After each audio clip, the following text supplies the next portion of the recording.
can check everything we have out at traderswarroom.com. We're going to go ahead and get into the TWR tech video, and we are going to talk about how to use the fib levels. So real quick, we're truly something for everyone.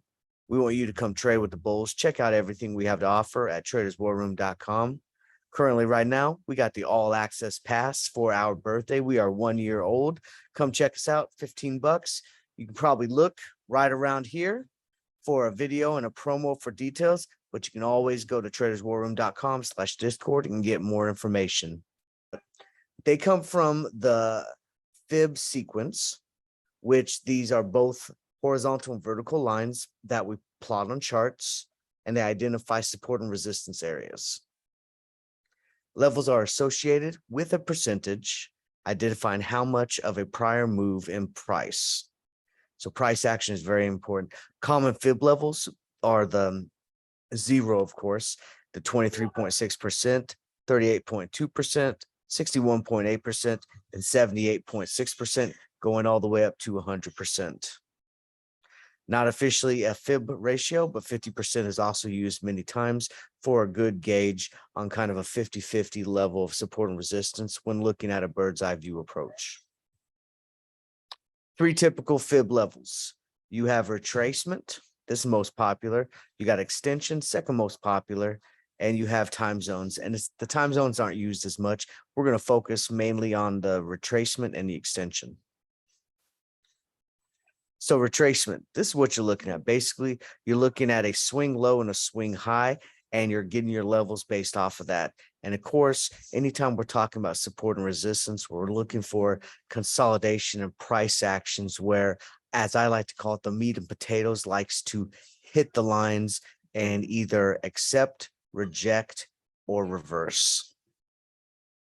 And you got your extensions. Extensions are utilized in 3 points, okay? So you're using a swing high, a swing low, and then another swing high to make a 3rd point for potential extensions based off of the levels. So when you're looking at the retracement, okay, it's a high and low point on the chart, marking the key fib ratios producing horizontal lines. These are used to identify possible price reversal points. Sorry, we got tongue tied there, and a swing high point and a swing low point. And guys, I want to focus on this. The price action is key for reversal and continuation when you're trying to confirm the levels to enter and exit in. Extension. So the extensions, they don't use a formula on their own. It's drawn at 3 points on the chart. And basically you got a swing high, a swing low, and then a recent swing of another high. These are drawn at 3 points at price levels of possible importance, and the fib extensions show possible price level moves, and the common extensions are the 61.8%, 100%, going past that 161.8%, 200%, and 261.8%. So when we're looking at these, we'll go off of SPY, right? So I got the fib lines here on the SPY, and basically what we're looking at is it's giving us great areas of potential, okay? They can be thought of as support and resistance, but they're better thought of potential. So I don't want people to really get into it as define support and resistance. I want them to think support and resistance, but think of potential areas where we could see rejection or continuation from. Notice that SPY has a potential of bottoming out. However, the potential also on a strong reversal of going back up to retest that 23.6%. So we have to take that in consideration. And again, that's why price action is so key when we're dealing with fib levels. Let's look at Tesla. Tesla falls into the same realm as SPY with a greater potential of some downward pressure towards 0% or base. The extension would come into play hitting past the lower lines, but mostly when we talk about extensions, you're looking for extensions to the upside past 100%. But the same rules would apply only in negative ratios if we were to go past the 0% base. Apple, you can actually see a non-regular fib line based on Apple below the 61.8% on an area of important price action with tons of price action for support.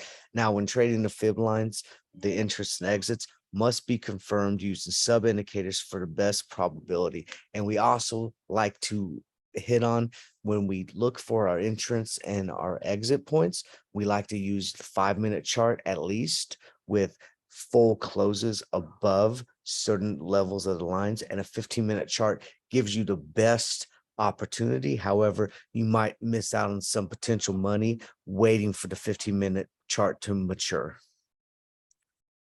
So I have found that the best sub indicators when using fib lines for me is to use the fib lines when trading and utilizing sub indicators for confirmation.